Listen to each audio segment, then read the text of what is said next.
Hey everybody, I'm going to review how to make a survey for your primary source if you choose to do so. So remember for this research paper that you need to have a primary source for this paper, and this primary source is going to be research that you conducted. So that means you have to either use something from your observational essay that will work in this essay. So you might have already conducted your own primary research that you could use, or you can talk to somebody, interview somebody who has some background knowledge on the topic. You could interview them face to face. You could do like a Google Hangout. You could email somebody, get somebody to answer some questions for you. Um, you could do some kind of a survey. You could survey the members of your class, or you could survey teachers, or you could survey the student body. Today I'm going to show you how to create a survey if you're interested, because I had a few people express interest, and this is for any of you who feel like you want to do a survey. So the first thing you're going to do to create a survey is go to your Google Drive, and you're going to click on New, More, and Google Forms. All right, so if you need to pause the video to do that, if you want to play around with it, I would highly recommend it. But you're going to go to Google Forms, and there we go. So give your form a title, give your survey a title. I don't know, this could be student body survey, for whatever it is. All right, so title it here, and then title it here. This little area, form description. Oh gosh. This is just where you're going to type in a little bit of background information about what the survey is. Sometimes it's nice for people to see. And then you're going to, it gets you started with a question here. So it'll get you started. This is where you're going to type in your question. I don't know. And then you can type in your answers here. It'll try to use like smart technology to guess what your answers might be. So you could use those. You could change this from a multiple choice to a different question type. So I'll show you those in a second here. But after you have your first question typed in and then the possible answers, then you can use this tool over here to either add a new question, or you could duplicate this question and change some of the features. So if I hit duplicate, it's going to plug in the exact same question, but then I can just go in and change the text. So I could go like iPhone, Android, what's the other one? I can't remember. There was like a Windows phone, or like, I don't know, whatever the answers are. Now let's say I want to make this a multiple answer question where they can check more than one responses. So I can use the check boxes. So that way your respondents aren't limited to just one answer. I can add a new question. Describe your experience with, and so this question type lets you do a paragraph answer. I would caution against using too many of these because it's just harder to collect data when the answers are really open-ended. So if you have to do a paragraph style question, that's fine, but just beware that it's a little bit harder to like tally your results. Some other question types you might find useful. The short answer one, like if you just wanted them a 1 or 2 word answer, like what trade are you in? Like, they would just be 1 or 2 words, right? The other question types, let's see, drop down. Sometimes the drop down is nice if you have like a long set of options and it takes up a lot of room on the screen. You can do a drop down instead. So like, how many hours a day do you think you spend on your phone? And then your options are, you know, maybe you have just a lot here. 7, 8, 9, 10.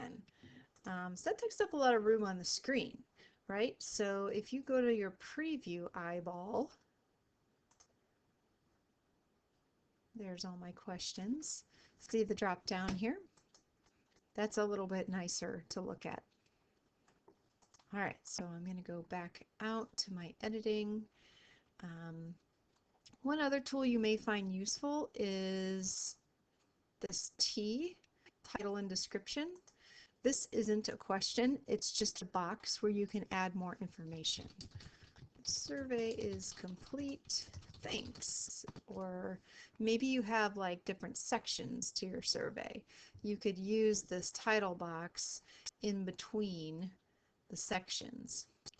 And as you can see, every question in here is, you can drag it around really easily. If you want to get really fancy, you can enter in pictures, so there's images there.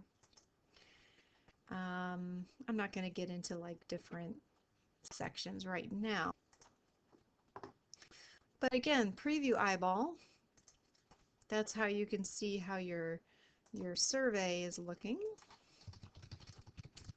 So this is the preview eyeball. This is where, this is what you will send out to students if you want them to take your survey. So you would click on the preview eyeball here, and then the URL, that's it. That's your survey. That's your live survey. Okay? If you're still in editing mode, don't share the link. Okay? So you have to click on the preview eyeball and then share the link from that screen. That's your live survey. So I'm just going to fill out a couple of these surveys and then show you what you can do with those surveys. Actually, before I do that, let me show you a couple of other settings. So now I'm back into editing mode. Under the settings, you can collect people's email addresses if you want. Some people are more willing to fill out surveys if it's anonymous. So you could say uncheck that possibly.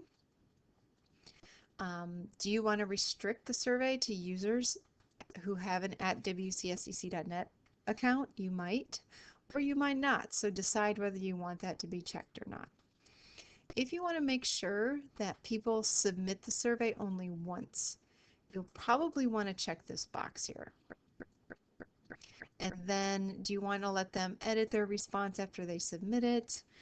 That's up to you. And then see a summary chart at the end. Do you want your users to see the results of the survey, basically? I'm going to probably say don't check that box because really the results are just for you.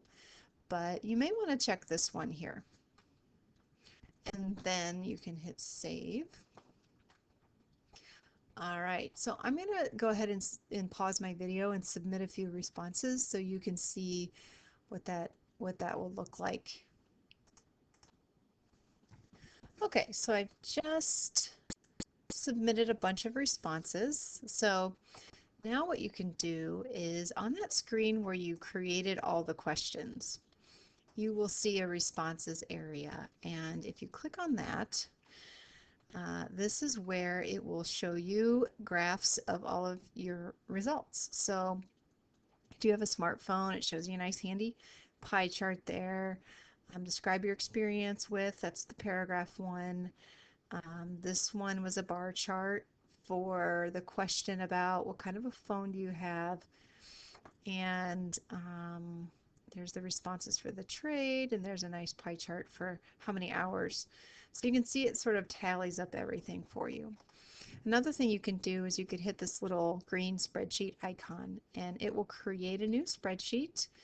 and show you in a spreadsheet form all of your responses. So then you can manipulate the data from here as well. So if you create a survey, go ahead and get it created, and then I want you to add me as a collaborator. So I want you to hit the three dots here and add collaborator and send this to me, because I'm going to be able to look at your questions and make sure that A, they're all spelled and grammatically perfect, and B, I've done a lot of surveys in the past, and I can make sure that you're wording things in a clear way, and that you're wording things in a way that will get you the best, most useful results. So add me as a collaborator to your survey, and then what I can do to help you out is let's see, I can post this on the student web, and I can email this out to the student body for you if you want to survey the student body. So let me know on that, but that is how you do a survey, and just let me know if you need help. Thanks.